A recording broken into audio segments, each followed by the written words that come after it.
Está no ar mais um Axor Talks, o podcast da Axor. Essa temporada que é sobre o mercado financeiro, eu estou dividindo a bancada com o meu querido Amaral. Olá, tudo bem? Sou Marcelo Amaral, estou aqui junto com a Lu nessa iniciativa aqui de falar sobre segurança para o mercado financeiro. Espero que vocês gostem. Isso aí, e eu sou Luciana Teles, diretora de Customer, de clientes aqui na Axor. E o Amaral não falou, mas ele é CISO do Safra, gente. É bom falar, Amaral. É isso aí. Quem você é, da bagagem, dá peso, né? Eu trabalho no mercado de segurança há pouco tempo, né? Comecei um dia desse, em 98, né? E tô como CISO aí de grandes instituições financeiras. Nem tinha telefone celular naquela época. Nem tinha telefone celular naquela época. Piadinha interna. E desde os últimos 15 anos eu tenho sido CISO de grandes instituições financeiras aqui no Brasil, né? Lidando com essa arte fácil e tranquila que é a cibersegurança. Naquela época você não tinha cabelo branco, né? Foi depois do cyber, né? Então, eu tinha cabelo, né? Cabelo branco até que o problema era o cabelo mesmo. E a gente tá com um convidado super especial, que eu vou pedir para ele se apresentar, mas que é uma pessoa que me ensina bastante aqui no mercado, que eu tenho o prazer de dividir várias discussões, que é o Lê. Se apresenta, Lê. Olá, pessoal, tudo bom? Primeiro eu quero agradecer o convite, né? O convite da Axor. É um prazer estar aqui. Bom, meu nome é Leandro Ludwig. Estou no mercado de cibersegurança, não tanto tempo assim, né, que nem o Amaral, mas desde 2008. Né? Então, tenho uma caminhada na cibersegurança e estou aqui para compartilhar com vocês quais são os desafios. E o pessoal que está assistindo e ouvindo a gente poder te conhecer um pouquinho melhor, conta como é que você chegou em cyber, de onde vem? Eu sei que, gente, não sei se vocês sabem, mas o Lê tem uma carreira musical, que era o meu sonho, né? Tinha até um clipe na minha cabeça criado já, mas não deu, não nasci com voz, só para podcast. E aí, conta, como é que você chegou nessa carreira de cyber? Não, a carreira de tecnologia na minha vida foi surpreendente. Foi com 12 anos, né? 12 anos, estava iniciando aquela era da computação, assim, já mais, né, para cliente mesmo, né? Para usuário ali de máquinas. E a minha mãe chegou um belo dia em casa com uma inscrição num treinamento lá de office, treinamento e tal, numa escolinha que tinha no bairro. E eu falei, não vou fazer esse negócio. Isso daí não tem futuro nenhum. Eu não vou trabalhar com isso. Mãe sempre sabe. E aí, beleza. Eu cabulei as duas primeiras, né? Não fui, falei que fui, não fui. E aí... Mãe, do Lê. E aí depois... eu fui na aula e comecei a aprender ali pacote Office e passei, era de vidro, eu passei pela montagem de computadores. E comecei a observar e fiquei ali, falei, caramba, que engraçado como é dentro, né? Esse Lego tá diferente. Esse Lego é diferente, né? Você fica só ali na tela, um mouse mexendo, né? Deixa eu ver como que isso funciona por dentro. E quando eu fui fazer esse treinamento de montagem de computadores, aí que eu comecei a me apaixonar pela área de tecnologia. E que comecei a pegar um monte de máquina de vizinho, desmontava tudo e não conseguia montar, né? Sempre sobrava um parafuso, aquele negócio tradicional. E aí então eu decidi que era a área que eu ia atuar. Comecei a fazer faculdade, vim da borracharia, fazia tapete para Toyota na época. E aí então comecei a fazer a faculdade de ciência da computação. E comecei a aprimorar ali com relação a conhecimentos mais de infraestrutura. Então, meu sonho era trabalhar com servidores e infraestrutura, configuração de firewall, aquela ideia ali perto de 2007, 2006. E aí, em algum momento, eu consegui, através de uma empresa, ir prestar um serviço pro Bradesco. E nessa prestação de serviço para o Bradesco era para atualização de antivírus. Né? E no meio de tudo isso aconteceu um incidente. E aí precisava atuar em cima das máquinas e de aplicação de antivírus e tudo mais. E todo mundo com um pendrivezinho lá para fazer contenção. Eu virei e falei, não, vocês estão de brincadeira comigo, né? Não vamos lá fazer essa contenção no switch, né? Vamos tirar tudo, a gente faz uma LAN e aplica tudo de uma vez.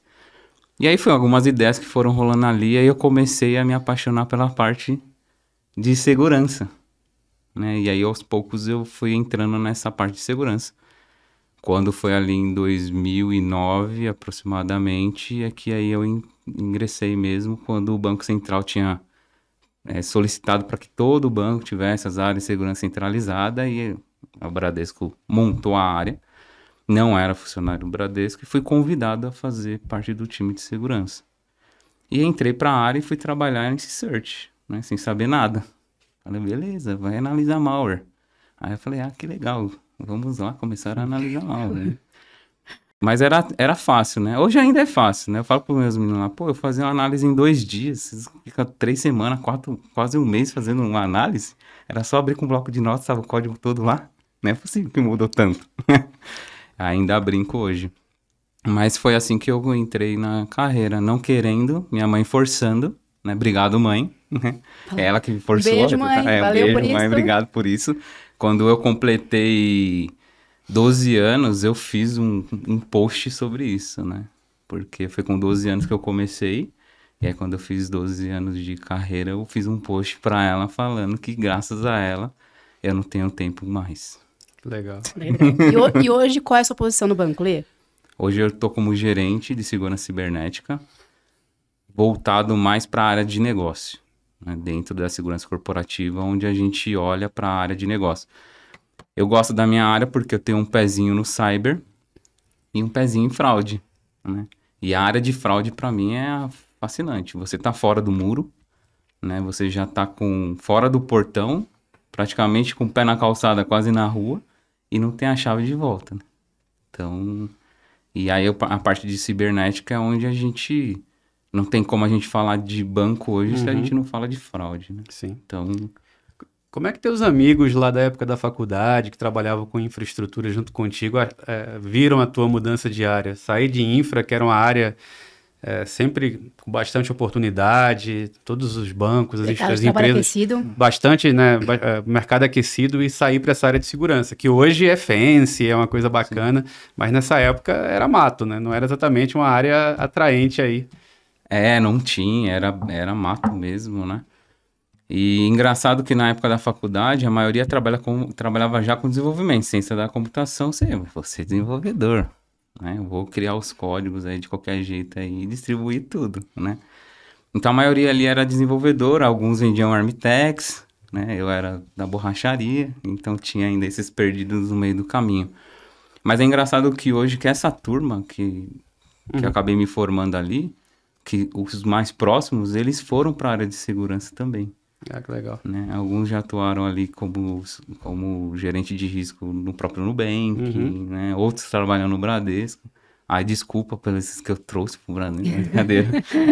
Mas trabalha comigo lá. Que comparando com a carreira musical, né? O cara lá, sei lá, o cara faz faculdade de computação, ele quer ser vocalista, é o desenvolvedor, ele quer ser o guitarrista, é o cara que vai trabalhar com arquitetura, sei lá, com banco de dados. Aí tem um cara meio estranho que é ser o baterista, que é o cara que vai trabalhar com uma coisa assim mais... E tem o cara do baixo, que é o mais antipático. É o mais antipático, estranho, que é o cara de segurança. Isso mesmo. Então, acho que o baixista da banda, quando você vai para o mundo de tecnologia, costuma ser o cara de segurança. O cara que tá quieto, quase não aparece, ninguém entende muito bem o que ele faz, mas tira o baixo da história para ver se a música fica boa, né? Quando eu fui fazer música, que eu me formei mesmo em música, né? Que eu falei assim, não, vou me formar em música, mas a ideia era juntar música. Mas foi antes ou depois da ciência da computação? Eu tava depois. Tá. Assim que eu me formei em ciência, falei assim, não, legal, agora eu vou seguir numa carreira, porque apesar de eu ter entrado na área de segurança e trabalhar com a parte de segurança, como não era tão forte, né? Eu fui para a área da música, que eu sou apaixonado por música, então eu fui para a área da música, a ideia era juntar esses dois mundos, né? Tecnologia e música, trabalhar com trilha sonora de filme, nossa, né? Era outra realidade que eu buscava, né? E aí, com o tempo, quando foi passando esse tempo com relação a ser músico, eu falei, não, eu acho que um músico vai dar dinheiro, é mais tranquilo e tudo mais. Me formei em música e fui dar aula de música. Comecei a dar aula de música, aí eu descobri que não era tão simples assim, né? Mas foi um aprendizado muito grande com relação à música também. Hoje eu tô conseguindo falar aqui por conta da música. Eu ia te perguntar, o que você tem da música que você usa na cibersegurança? Hoje a música ela me ajudou com relação a ser mais tranquilo, né? Porque os bastidores é muito pesado com relação à música, né? Porque é legal ali, 1 hora e meia em cima do palco, mas são horas e horas trabalhadas dentro de um estúdio, ensaios de madrugada. Que tipo de música você tocava? Ixi, Reggae. É isso aí. Eu sei dessa história, reggae. Tocava então era reggae, bem uma banda- tranquilo. Não, literalmente Sem viagem. tranquilo. Né, algumas viagens e tudo mais. Mas é isso aí. E aí você usa essa tranquilidade, essa comunicação hoje em cyber. Eu uso em cyber. Muito bom. Engraçado que o Lê tem de carreira de cyber o que você tem de carreira de CISO. Você fez a conta? É isso aí. Olha. 2009. E aí, Lê, se você pudesse resumir para quem está assistindo a gente, o que você viu de evolução no mercado desde quando você teve o seu primeiro desafio em cyber lá no banco até os dias de hoje? Algumas evoluções, né? Acho que teve alguns picos de mudança, principalmente o modelo de ataque, né?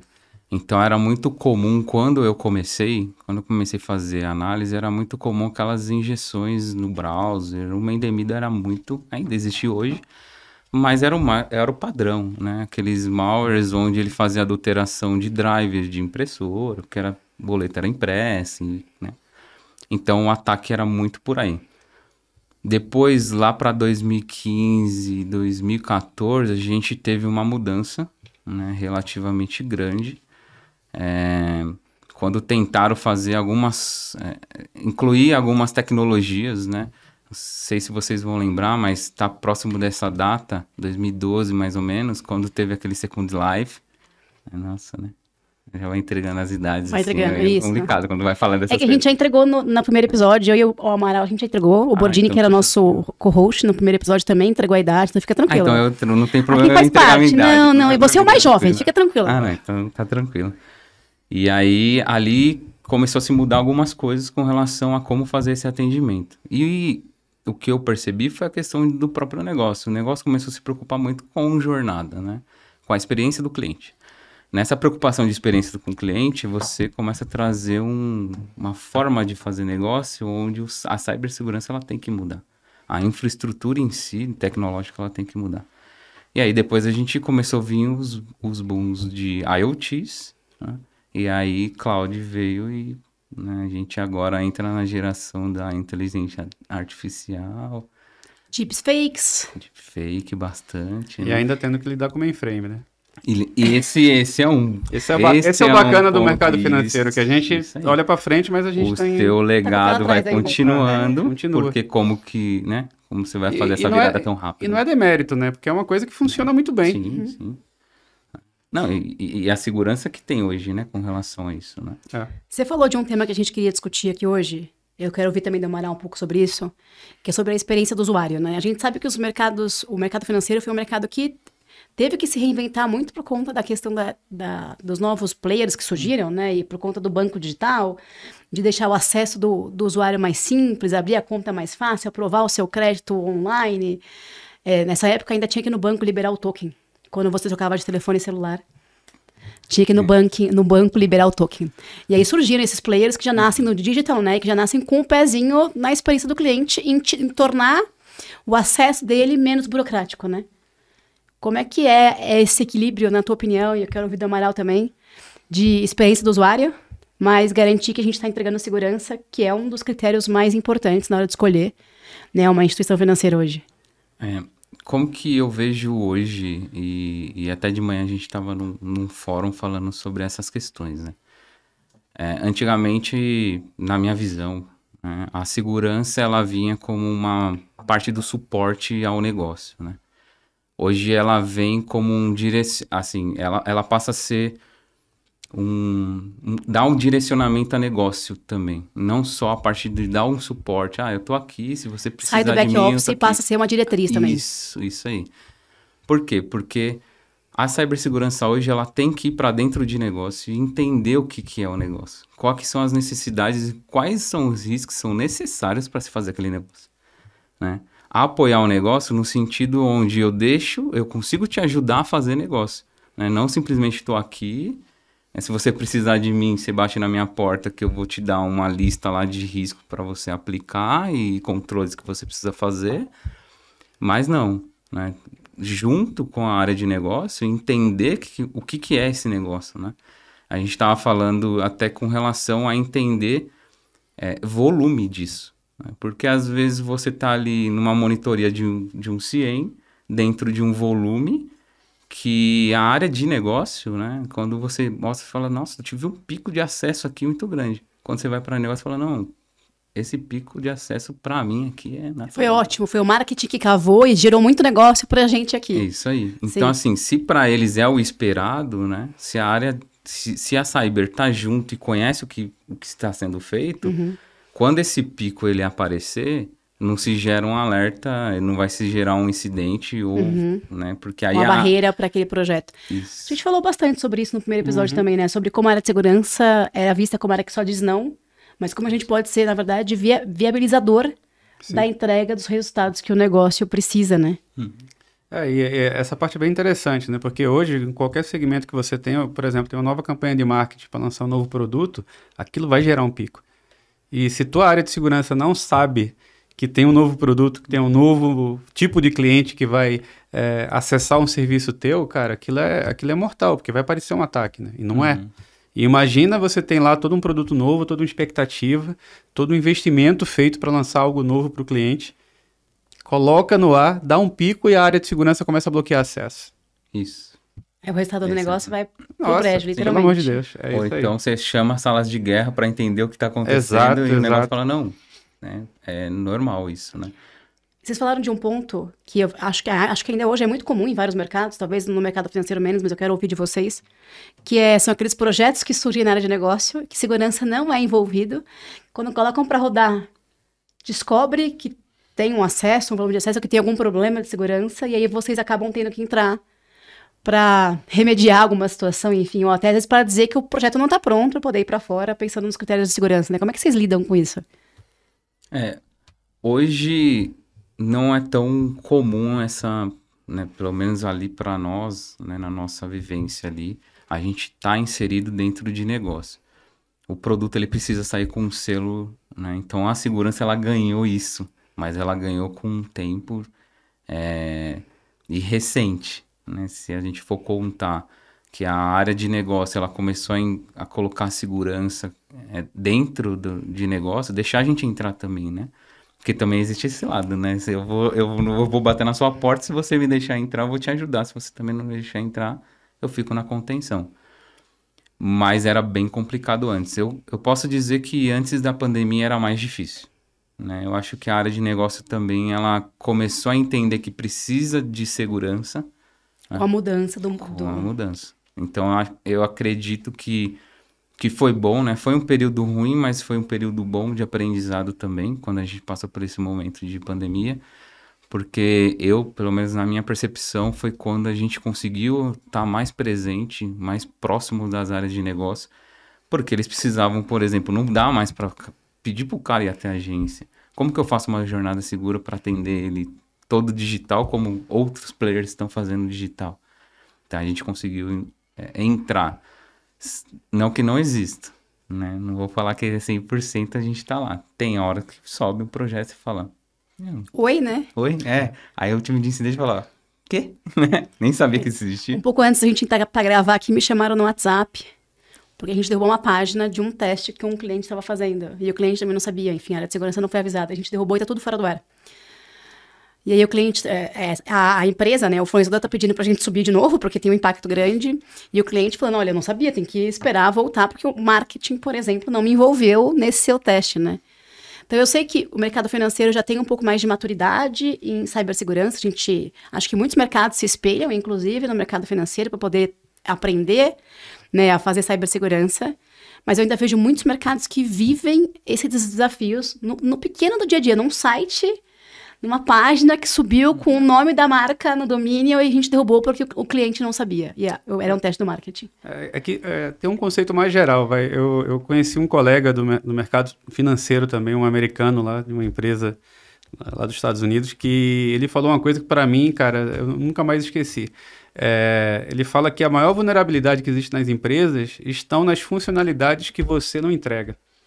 Porque todo mundo tem meta. Então, assim, sempre que você tem uma área de tecnologia, uma área de produtos, que não consegue entregar aquilo que as pessoas precisam para atingir os resultados comerciais, atingir as metas, as pessoas tendem a ficar criativas. E nessa criatividade surgem os riscos. que surgem os riscos. Tá?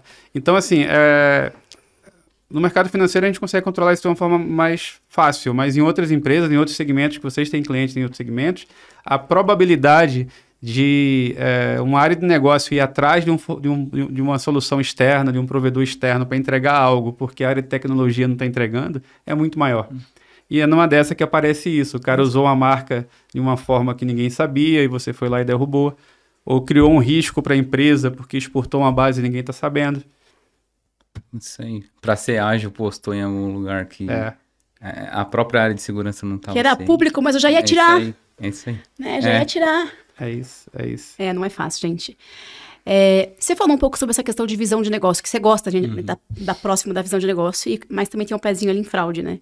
Uma coisa que a gente tem discutido muito com os clientes é como que vocês provam o resultado da contenção da fraude para a empresa, né? De evitar a perda, porque é isso, né? Vai ter perda, mas vocês estão evitando um monte de perda na linha fina. Como é que vocês fazem para poder provar hoje para os executivos do banco, e eu também quero te ouvir, Amaral, o resultado que a área de cyber entrega? Porque quando a gente fala de negócio, está falando sempre de cifra, né? De resultado financeiro. Sim. Como é que vocês mostram esse resultado da área?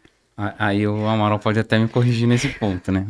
Mas uma das coisas que hoje a gente tem discutido bastante é estar próximo de fraude. Então, quando a gente fala de mercado financeiro, se você está próximo de fraude, é fácil você pega o valor de fraude, que foi o que perdeu.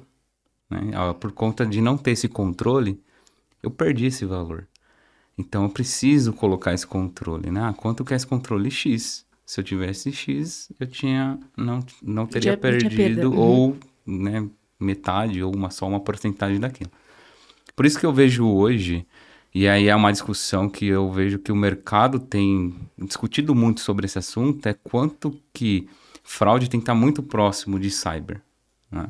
A gente tem visto várias áreas se juntando, inclusive, né? Uhum. É o ideal, porque assim, você provar cyber por TI, né? Eu preciso de um ambiente para manter o negócio em pé, aí você tem um ponto de colocar na cabeça, né, do executivo que hoje você não faz negócio se você não tiver uma área de TI em pé com segurança. Né? Mas para ele entender que você precisa ter um servidor para você disponibilizar o website, é muito difícil. A partir do momento que você fala, eu tô tendo um problema de fraude e esse é o valor que eu tô perdendo e eu tô precisando investir em segurança, aí a visão já muda. O assunto prevenção à fraude, ele é muito mais palatável para conselhos, para executivos. Exato. Não, mas porque a fraude é uma fraude no negócio. É mais fácil de você mostrar. Acho que o desafio é como é que você mostra como é que você justifica o investimento em algo que ainda não aconteceu. Sim. Porque se já aconteceu, olha, aconteceu isso, eu perdi tanto. Eu vou aplicar esse controle e fica fácil fazer a conta. Como é que você convence alguém a aplicar o controle em algo que nunca aconteceu? Ou, por exemplo, fazer investimento em ações para poder evitar um ransomware. Exato. Sim. O que mais ajudou as áreas de segurança nos últimos anos é o fato que o ransomware virou realidade. Então, nunca aconteceu, né, nos grandes bancos, tal, etc. Mas já aconteceu em empresas grandes do mercado, de outros segmentos. Só que isso, 10 anos atrás, você imaginava, isso aqui só acontece em empresa muito básica, de manufatura, que não tem área de segurança dentro da área de TI. Aí começou a acontecer em umas empresas um pouco melhores. Não, mas esse cara não tem investimento. E cada ano que passa está chegando perto. Grandes empresas de segmentos extremamente relevantes, com áreas de segurança missões fortes, críticas, inclusive. Missões críticas, e aconteceu. Então, assim, o que a gente trabalha em toda instituição financeira a gente sabe que um dia vai acontecer. A gente tem que detectar rápido, conter rápido e que o dano seja o mínimo. Esse é o nosso trabalho. Trabalhar para não acontecer jamais é ilusão. E como é que a gente justifica o investimento numa coisa que não aconteceu? Sim. E que parece tão distante da nossa realidade, a gente tem uma área de segurança tão boa. Esse é o talento depois de 23, 24 anos, 26 anos na área, você acaba aprendendo a contar algumas histórias, né? Então, é difícil, né? Então, cada empresa... Usar um case de mercado, como você falou. Cada empresa tem uma cultura, cada empresa vai entender um case de uma forma diferente. O apetite ao risco que você falou. O apetite ao risco também muda. Existem várias empresas que têm uma tolerância ao risco maior do que outras. Então, não tem uma receita de bolo. Você tem que entender a cultura da empresa, entender o apetite ao risco que a empresa tem. Então, por exemplo, você ter essa figura que hoje trabalha, né, a gente falou de BISO aqui no outro episódio, o cara que está lá entre segurança e negócio, com pé em prevenção à fraude, isso é fundamental. Porque aí você consegue ter uma capacidade de montar um storytelling lá com relação a cyber, com relação à prevenção à fraude. Impacto de negócio. Impacto de negócio que faz sentido. Que não vira assim, a pessoa para de te olhar como uma despesa e passa a entender o teu papel lá como investimento. Não é investimento, eu chamo de gestão de risco. Porque você tem que entender o quanto você está disposto a perder. Não tem perda zero. Perda zero costuma ser caríssimo. Tá, quanto eu aceito perder e quanto eu vou investir para garantir que esse meu apetite fique dentro disso. Aí entra... A gente, quando é muito técnico, a gente não gosta de umas partes assim que são mais conceituais. Mas não tem jeito. Gestão de risco é isso. É o risco, a probabilidade e o impacto. Então você tem que pensar, qual a probabilidade disso? É remota. Mas se acontecer, qual é o impacto? O impacto é catastrófico. Então, aqui eu tenho que colocar recurso. Sim. E aí o fraude ajuda nessa previsão, né? No contexto. Porque você fala, eu perdi isso, né? Lá na frente, se eu não fizer isso, né? Aí você consegue trazer. Claro que nem o Amaral trouxe, né? Ainda é uma luta muito grande, mas se você consegue estar próximo ali, que é o palpável, que é a fraude, é que você perdeu o real, né? E aí você consegue transformar esse real num futuro, né? Quanto que eu perderia no futuro se eu não tiver outros controles, né? A gente falou um pouco de ransomware no mercado, e a gente também está gravando, né, uma série de podcasts para o mercado de saúde, que a gente sabe que, enfim, tem sido alvo, né, desse tipo de ataque. Como é que vocês têm visto esse tipo de ataque em específico, que é de fato catastrófico, chegando perto de mercados que até então não eram visados? O ransomware hoje, assim, eu acho que para o financeiro, se a gente comparar, né, a ameaça, a engenharia social, ela é disparada, né? O ransomware para o mercado financeiro, ele é uma ameaça muito grande, né? Mas ainda eu não senti, aí o Amaral pode até trazer do ponto de vista dele, eu não senti ainda aquele ataque onde é massivo, né? A tentativa disso acontecer no sistema financeiro, né? Muito diferente da engenharia social. Que a engenharia social a gente percebe que realmente é massiva, né? Centrais altamente eu ia comentar isso, que eles estão replicando o que os bancos faziam, né? O que as instituições financeiras faziam para poder validar uma compra, validar um dado de cliente. Eles entenderam qual é o mecanismo que funciona, foram lá e criaram a central de fraudes. E usam na engenharia social. Gigantescas, com milhares de funcionários trabalhando, né? E você não vê grupos, né? Quando você vai acompanhar grupos, você não vê muito grupos falando com relação a ataque ransomware, não que não tenha, mas para o mercado financeiro, né? Mas realmente ainda, isso é uma preocupação para o mercado financeiro, né? Então, a gente tenta antecipar camadas, proteções, para que isso não chegue, porque a hora que chegar, né, pode dar um probleminha aí com relação a tempo, né, para se recuperar sobre isso, apesar que um ataque do tipo ransomware, ele tem que ser muito bem orquestrado para dentro de um ambiente do mercado financeiro. Eu imagino que esse seja um dos critérios que os criminosos estão usando, porque eles sabem que a complexidade de fazer o negócio rodar lá vai ser muito maior, claro. É uma questão econômica, né? Então, o ransom é resgate. Então, ele vai em alvos em que ele sabe que ele pode ter um resgate e receber aquele dinheiro. E quando ele vai tentar atacar uma instituição financeira, a informação ali vale bastante, o acesso lá vale bastante, vale mais do que sequestrar o dado. Então, enquanto essa conta de que o acesso ao dado do cliente ou a um sistema que possa monetizar para o fraudador, para o bandido, for mais relevante do que o resgate... Mais lucrativo do que o resgate. Mais lucrativo. Então, é por isso... É uma questão econômica. Então, por exemplo, você vai numa empresa, você vai no segmento de saúde, o dado do paciente, o dado do cliente... Vale muito para a empresa, mas para o mercado, para ele revender aquilo, não é tão valioso. É mais uma questão de que, poxa, aquilo é extremamente relevante para a empresa. Isso, então, ele pode pedir o resgate. Não, agora imagina, né? Eu fiquei imaginando aqui, enquanto o Amaral comentava, um grupo se preparando para fazer um ataque ransomware no ambiente financeiro que vai parar todo o sistema financeiro, enquanto você tem 200 grupos se preparando para fazer um ataque de engenharia social.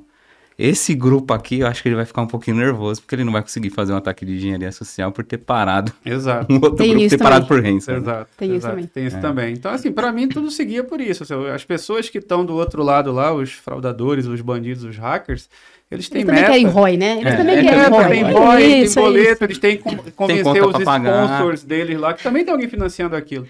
Então, eu vejo sempre isso. Tem sempre um lado econômico por trás da história que justifica porque um tipo de ataque acontece mais com um determinado segmento do que com outro. Sim.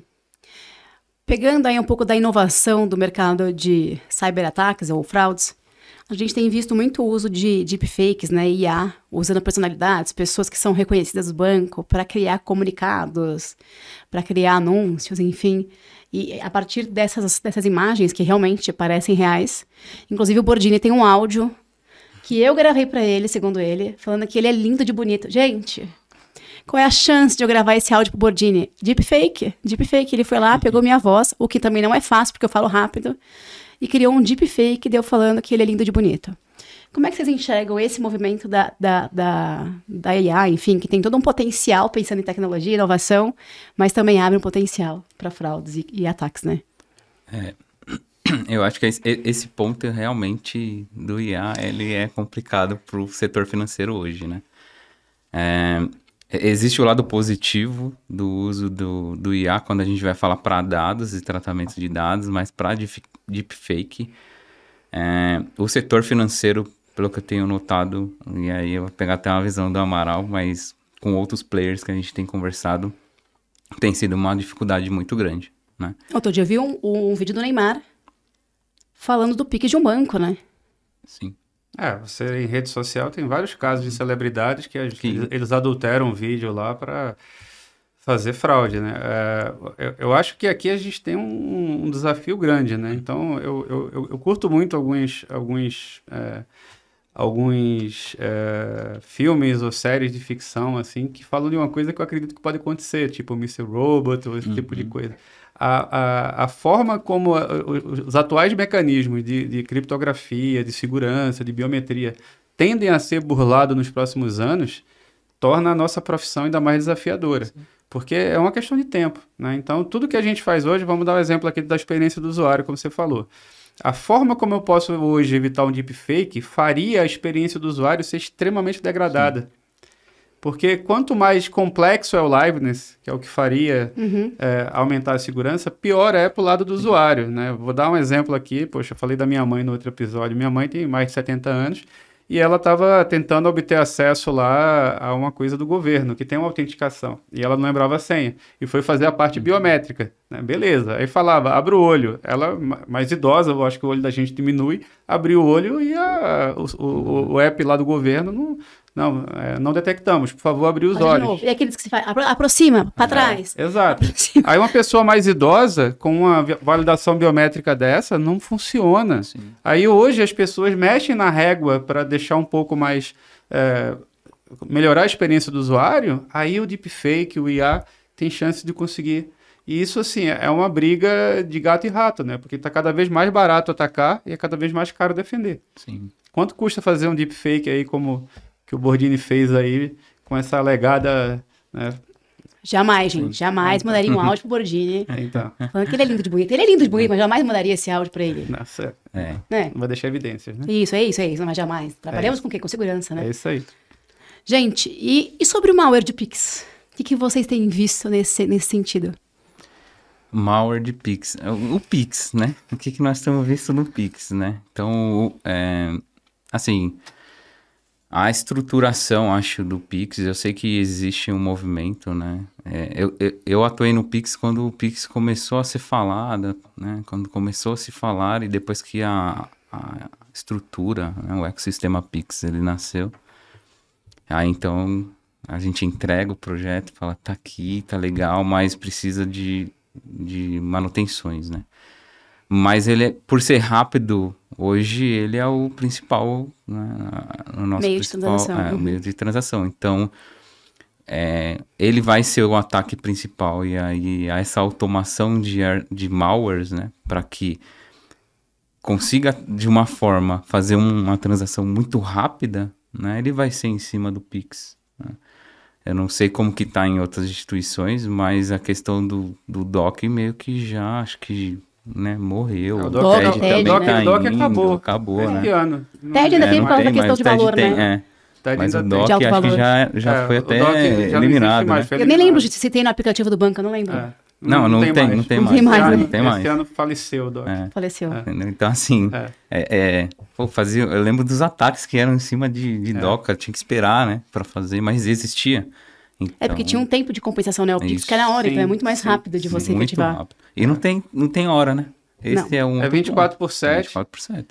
E é aquilo que eu comentei na outra oportunidade, a maneira instantânea e sempre online que o brasileiro trata com assuntos financeiros é o que gera o maior risco para a gente, né? Porque é tudo muito rápido, em tempo real, piorado pelo fato de existir, infelizmente, muita ocorrência de conta laranja, né? Hoje, sei lá, uma pessoa em situação vulnerável que empresta CPF para um bandido abrir uma conta em nome dela, dificilmente vai ser preso. Então, a gestão de consequências aqui em cima do crime deixa esse terreno muito fértil, né? Então, aí você tem uma combinação de quê? Não é só o malware. Fazer o malware não é a parte mais difícil. Tem toda uma logística de como você lavar o dinheiro. E não adianta você fazer um malware, mandar um Pix que seria para mim, para ele, e aí? Ele vai ter que me devolver o dinheiro. Esse dinheiro só vai... Essa monetização para fraude... Vai ter que ser justificado de alguma forma. Exato, ela ocorre por meio de uma cadeia de empreendimentos, inclusive. De empreendimentos de diferentes pessoas e fraudadores e grupos diferentes que fazem com que esse dinheiro seja diluído e você não consiga recuperá-lo. É muito complexo, né? Esse mercado como um todo, na verdade. O Brasil, no mercado financeiro, né? O Brasil, ele é o mais ágil hoje, né? Então, assim, a gente está numa velocidade que próximo de outros países não existe essa velocidade no mercado financeiro transacional, né? E não tem barreiras. Eu tenho um amigo que... Ele não é da nossa área, ele é da área de marketing, de publicidade e tal. Ele estava no México durante a pandemia com a esposa e a esposa teve o celular furtado numa balada lá no México. No México, né? Poxa. O que aconteceu? Entraram no celular dela, que ela devia estar desbloqueada, entraram no banco dela, um banco brasileiro, né, desses bancos digitais, transferiram o dinheiro para uma corretora de criptomoedas. Pra não ter rastro. Pegaram a Pra diminuir o criptomoeda rastro, na verdade. e sumiram com o dinheiro. Cara, no México, o bandido conseguiu pegar o celular de uma brasileira e monetizar um crime como esse. Aqui no Brasil seria até comum você perder o celular aberto, tem infelizmente acontecido muito, mas no México, então não tem mais barreira. Isso pode acontecer em qualquer lugar. Se o celular foi roubado em qualquer lugar, o risco que você corre, né, Enorme. é enorme. E tem essa questão da não penalização, né? A legislação, enfim, brasileira ainda é muito frágil em relação a crimes digitais, né? Não é minha área, a gente é de tecnologia. Mas o fato é que a questão o crime aqui no Brasil, ele é tratado de uma forma mais leniente, Então, nos Estados Unidos, um golpe desse de você emprestar teu CPF para ser uma conta laranja, o americano não entende. Um inglês, um alemão, ele não entende. Não entende. Como assim laranja? Orange? Não, ele não entende. Poxa, mas se eu fizer isso, eu vou ser preso. Meu Social Security Number, de jeito nenhum, jamais. Então, eles não entendem que a situação vulnerável de grande parte da população é um terreno fértil para você criar esses laranjais, colocar essas pessoas em situação vulnerável para colaborar com o crime. Então, fica muito difícil de você... imagina, qualquer grande fraude que ocorreu no sistema financeiro nos últimos anos com relação a contas de laranjas, tem centenas, milhares de pessoas, né, que... Até você chegar... Como é que você vai chamar 1.000 pessoas para depor? Isso. Como é que você vai falar com 1.000 advogados de defesa, porque todos eles vão ter advogado de defesa custeado pelo governo? Então, tudo isso é muito... Sim, o processo é muito moroso. Então, uma situação que lá fora... Uma situação que lá fora não existe. Isso é uma coisa típica de país como o Brasil. Talvez México, talvez Colômbia, Argentina, não sei. Sejam próximas a gente nisso. Mas você vai para um país, né, da América do Norte ou Europa, isso não é uma coisa normal. Até engenharia social é difícil de explicar, né? A gente teve um cliente que o CISO não era brasileiro, e a gente começou a tentar explicar engenharia social e não foi uma tarefa fácil. Eles têm cenário de engenharia social, mas a engenharia social dele é diferente. É um ator político, é um ator de um país inimigo, tá? Algum país do leste europeu, seja hostil ou asiático. Então ele está muito preocupado com esse tipo de coisa, com aquele cenário, o cara deixa um pendrive no estacionamento da empresa, o cara entra para roubar segredos industriais. Isso que fala político ou industrial. Então é diferente, eles também têm riscos, mas eles lidam com cenários que são de fora do país. Então o atacante principal para um americano, para um inglês ou para um alemão vai ser uma nação estrangeira. Sim. Então é o hacker com funding do Estado. Sim. Né? Então já é uma coisa diferente. A gente não, a gente está lidando com, primeiro, a nossa fraude aqui no Brasil, ela é low-tech. Né? Não é uma fraude que exige altíssimo grau de conhecimento. Sim. É muita coisa mais simples. É o cara que tem um Android desatualizado, que aceita, caiu no golpe de engenharia social, deixa o bandido instalar um software de administração remota, e o cara já tem um kitzinho que na ele comprou. Central, isso. Isso. Tudo isso, não é nada tipo alta tecnologia. Óbvio, envolve tecnologia, mas são coisas muito mais simples e, para nosso azar, né, ou para sorte, para ter emprego para a gente, é tudo muito exponenciável, né? Então, são coisas que eles conseguem escalar, fazer grandes operações de uma maneira barata até. E no nível de fraude engraçado que um colega compartilhou, né, recente, que foi numa operação e tal, operação bem embaçada, assim, bem legal de fazer, apreensão da máquina e tal, assim, vai ser legal pra caramba, o fraudador, o cara fazia muita fraude e tal. E aí a decepção dele foi que tinha uma pasta lá em meus documentos, escrito hacker, e tava tudo lá. Foi bem fácil, inclusive, né? Então, assim, foi a decepção dele. Falei, cara, o cara fazia um monte de fraude top, assim. Né? Aí na hora que pegar a máquina dele, ele falou, eu vou brincar com essa máquina aqui, vai ser legal pra caramba. O cara deve ser fera no negócio, deve ter um monte de coisa lá. Uma pasta escrito fraudes. Um monte de... Você conversa com a próximas vítimas. Você conversa com o pessoal que trabalha em Red Team, em grandes empresas, os caras são excelentes.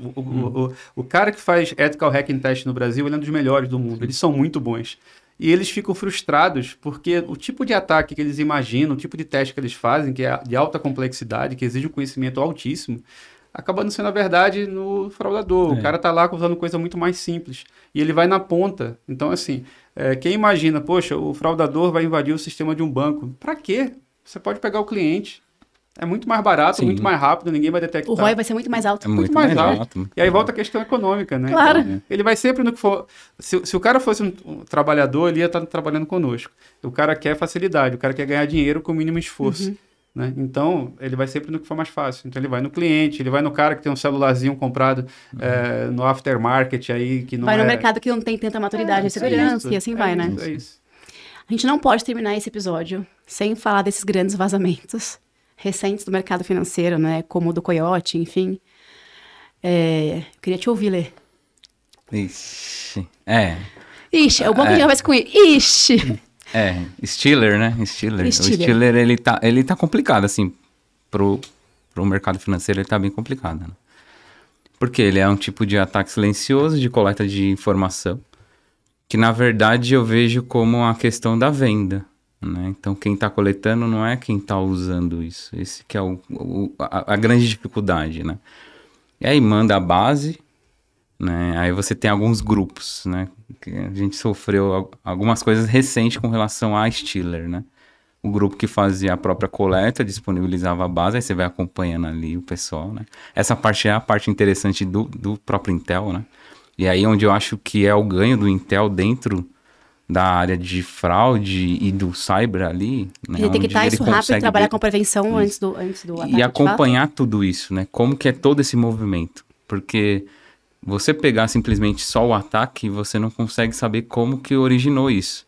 Então você vê que hoje originou, a partir do momento que um grupo ele estava fazendo um ataque Stealer, né? Usando bastante o próprio Coyote para fazer coleta, que é passado por um outro grupo esse volume de base que vai fazer teste. E aí ele vai achar dentro daquela organização uma forma de testar para ver se aqueles dados estão ok. E aí vai cruzar com um monte de outros dados que já estão disponíveis. com outro grupo que já levantou ali a saúde do paciente, se ele tá bem ou não, se ele fez exame esse ano ou não, se o exame de sangue dele tá bom ou não, né? E aí ele levantou tudo isso, aí sim é vendido toda essa estrutura para esse que tem a pastinha ali escrito hacker, porque na verdade para ele ia incluir ali no sistema dele e apertar um botão, né? No contexto geral, ele não sabe o que está acontecendo. Ele sabe que está sendo executado e que o dinheiro está caindo na conta lá que ele abriu ou que ele aliciou alguém para abrir para ele, né? Mas esse acompanhamento e essa questão do Stiller está muito forte ali na coleta, né? E aí a gente vem para a parte da tecnologia, porque antigamente quando a pessoa instalava um artefato na máquina era nítido. A internet não conectava depois da meia-noite porque ficava muito pesado, ou a máquina parava de rodar, o processamento ficava muito ruim. Hoje, você tá com o malware lá, você nem sabe. E às vezes nem é uma máquina, de fato, nem é um computador, é só um celular. Sim. É. Você tá ali com... não, o seu próprio device já tem megas e megas, gigas e gigas de processamento, mais de um núcleo de processamento. Como você vai sentir que tem alguma coisa ali? E tem capturando os seus dados, né? E tem um agravante, né? Quantos apps que você tem num celular Android ou iPhone já não tem um comportamento que parece um malware? Porque coletar dados é o que faz que a maior parte dos apps gratuitos vivem de coleta de dados. Sim. Então ele tem um trabalho muito até parecido. As grandes redes sociais, né? O bacana desse modelo de Stealers é que ele é muito parecido com o mercado legal que existe de grandes bases de dados, né? Você tem grandes empresas aí, birôs de dados, tal, etc. É muito parecido. Sim. Então o cara, assim, ele quer ter a melhor base, quer ter mais informação, quer enriquecer esses dados. Só que aí é para coisas positivas e coisas legais, né? Tipo score de crédito, validação de risco, esse tipo de coisa. Aí não, é a mesma informação, só que para outro tipo de aplicação. E a gente também tem visto alguns clientes sofrendo já com acionamentos legais, né? Contenciosos já, de clientes que estão dizendo que minhas informações foram vazadas por vocês. Isso daí acontece, e né? tem muito vindo de Stiller. Como é que vocês estão lidando com isso no dia a dia? Não é fácil lidar com isso no dia a dia, né? A gente tem a parte da operação, onde a gente entra em contato com o cliente para entender o que aconteceu, mas hoje a gente tem uma dificuldade muito grande com relação a isso, com esse contato ao cliente para dar esse suporte a ele, por conta das falsas centrais. Então, assim, a falsa central já assusta o cliente. Ele começa a achar que o banco já não está, né? Que é o banco que está tendo um problema de vazamento de informação. Quando você entra em contato com ele não vai querer a credibilidade apoiar. Realmente. Então, assim, essa é uma dificuldade hoje que eu observo que é muito grande, né? Eu tenho conversado bastante com os times com relação a... porque se mistura, gente. É muito parecido com o que os bancos fazem de verdade. Então, como é que você, enquanto consumidor, sabe quando que é uma central fake? Ou quando que de fato é o banco entrando em contato. Eles falam, né? Aqui é da área X. Ele sabe que aquela área faz contato. Até a música é a mesma. A musiquinha da Espera é a mesma. Literalmente a operação ela é muito próxima ao do banco. Então acaba se tornando um desafio muito grande. E aí o entendimento do próprio cliente com relação aos dados não foi vazado daqui, foi vazado a partir do seu dispositivo. Né? Essa explicação, dependendo da cultura, né, da pessoa difícil. Que você pega, é bem difícil. Não, e não só isso, você tem também, hoje o mercado vive de bases conectadas, né? Então você tem vários vazamentos de várias bases em que o conjunto disso e a correlação disso é que acaba permitindo que engenharia social seja uma coisa muito fácil de fazer. Um atacante não precisa da base vazada de nenhum banco. Ele tem esse dado de outras fontes. Sim. E juntando isso, qual a probabilidade dele ser cliente do banco A, B ou C? Em algum deles vai ter conta. Se você dispara lá uma engenharia social para 10 mil pessoas e 3 caem, já é um bom lucro. Então... Sim, o resultado já veio, né? O resultado já veio. Sim. A gente tá até terminando nosso tempo, tá? Faltando aqui alguns minutinhos pra gente acabar a ler. Eu queria que você voltasse para aquela parte que você fala da carreira e contasse aqui pra gente um momento bem marcante, assim, que você teve na sua carreira. Um momento marcante. O Amaral contou pra gente que ele gosta das crises. No momento de crise, mano. A treta que é a hora que você, poxa, é a treta que edifica o profissional, entendeu? Essa foi a frase do Amaral, em outro contexto. Como diria um amigo meu, cola na treta. Alimenta a treta, né? Eu não sei se essa é a minha parte. Não sei se é isso que... A gente sabe por causa do reggae, que a gente lembra dessa parte. Por ser mais tranquilo. Apesar de hoje estar ali gerenciando o time de incidente, então, que já é né, já é bem complicado, bem corrido, né, essa parte de atuação de incidente, mas o que eu gosto hoje, o que me marca muito é quando a gente...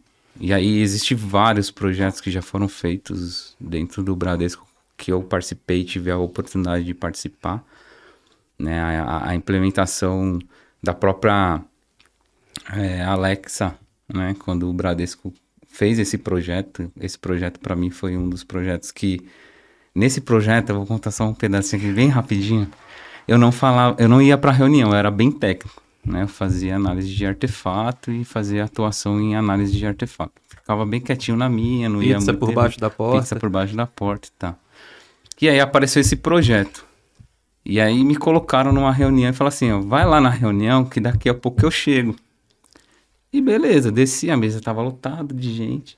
E a pessoa não apareceu, porque na verdade era essa a intenção dela, né? Só que eu também não sabia que a gente ia ter que colocar alguns pontos ali de controle para esse projeto. Então ele foi o mais marcante para mim, porque todo mundo olhou para mim e falou, não, tem um representante da segurança aqui. É o Leandro. E é ele que vai trazer os pontos. E todo mundo ficou olhando pra minha cara e eu fiquei... Alexa, por favor, quais são os pontos?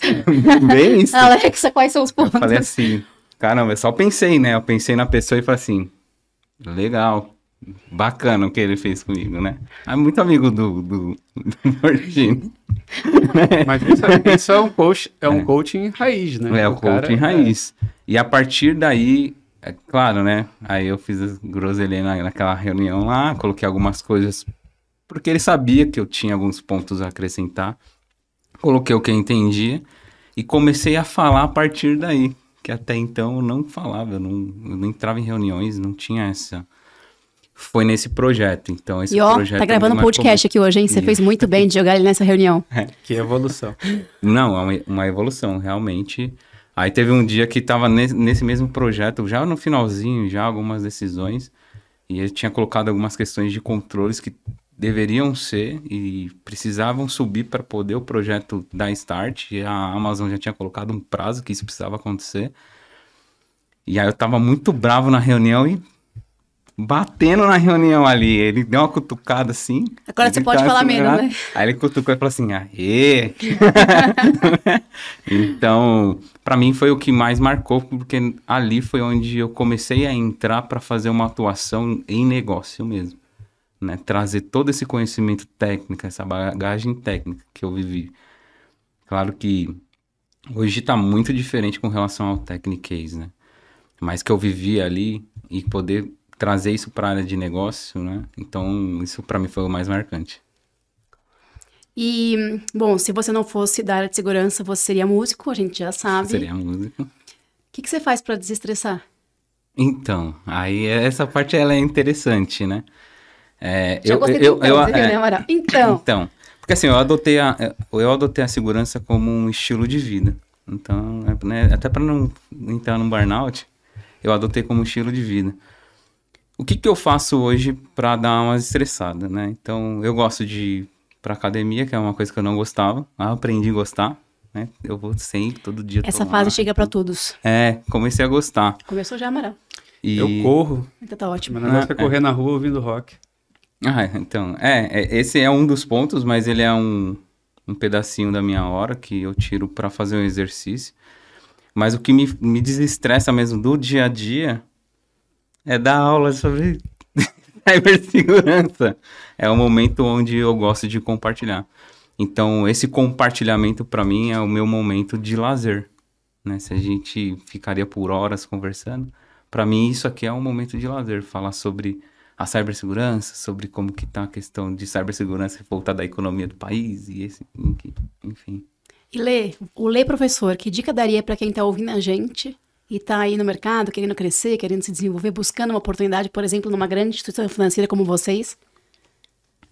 Bom, a dica que eu tenho que eu trago hoje muito primeiro, uma decisão. Acho que todo mundo deve ter ouvido falar, né? A mãe fala assim, o que você quer ser quando crescer? Então, dentro da área de segurança, você tem diversas posições que você pode atuar, diversas coisas que você pode se especializar. E escolher uma. Por mais que você veja as outras, você escolher uma, né? E aí, quando você escolher uma, você ir da base. Hoje eu vejo muito que o pessoal quer crescer muito rápido, né? Aí eu sou júnior, daqui 3 meses eu sou pleno, né? Daqui 4 meses eu estou sênior, só que não tá numa senioridade. Também não aguenta a cobrança, né? Então, para quem quer chegar, eu acho que aproveitar o momento dessa base, aprender, se dedicar com relação à base. Eu fiz isso no momento de pandemia, né? Apesar de vir da área técnica, ter estudado muitas questões técnicas, chegou um momento que eu falei assim, deixa eu voltar lá para o começo, né? Lá para a base da segurança da informação, porque até então não tinha muitas certificações, tinha uma ou outra certificação, e vim fazendo as certificações de base, né? Então lá o começo, o que é a segurança, né? Como implementar a segurança, porque se você vem com uma base bem forte, quando você vem com os temas mais técnicos, né? Você sabe como que funciona essa base. Então aí sim. O Amaral falou sobre a importância de conhecer bem e poder discutir de igual para igual, né? Saber, conhecer a base, você falou um ponto maravilhoso, né? O cara que quer trabalhar na área de segurança e não sabe o que é um TCP/IP, não entende como o DNS funciona, e não conhece o mínimo de protocolo, ou de aplicação, ou de como uma alocação errada de memória pode virar uma vulnerabilidade, fica muito difícil dele conseguir progredir se ele não sabe a base, né? E a base é a mesma há muito tempo, né? Aquilo que você estudou na década de 90, anos 2000, 2010, a base é a mesma. Boa. Quero te agradecer por ter vencido as barreiras de gravar esse podcast aqui com a gente. Espero que você tenha curtido esse momento. Eu acho que pro mercado é muito importante ouvir de vocês, acho que de você e do Amaral, né? Como é que tá funcionando, né? Como é que vocês enxergam aí as boas práticas. E quero convidar para quem está assistindo a gente para esperar aí ansiosamente pelo próximo episódio, porque vem mais Luciane Amaral entrevistando mais gente boa de mercado para compartilhar esse conhecimento e esse conteúdo com vocês. Lê, mensagem final? Sim, na verdade eu agradeço, né, Lu, Amaral, pela participação, a Axor pelo convite. E de dica fica essa, né? Vamos pegar a base, né? E trabalhar direitinho ela. Trabalhar direitinho ela, aí sim a gente consegue ter profissionais com uma qualidade melhor. Amaral, mensagem final? Foi um prazer aqui dividir a bancada contigo, muito legal. Lu, obrigado mais uma vez pelo convite. Temos muitos mais. Obrigado a Axor também. E é isso, né? Sempre, como você falou, compartilhar aquilo que a gente viveu, para mim é muito bacana poder distribuir um pouco aqui das experiências, das tretas que a gente viveu no passado, para quem está querendo entrar na área, quem quer crescer na área, ver como é legal trabalhar com cyber, né? Agora mais ainda. É isso aí, muito obrigada, viu, gente? Obrigada para quem está assistindo a gente, até o próximo episódio. Obrigado.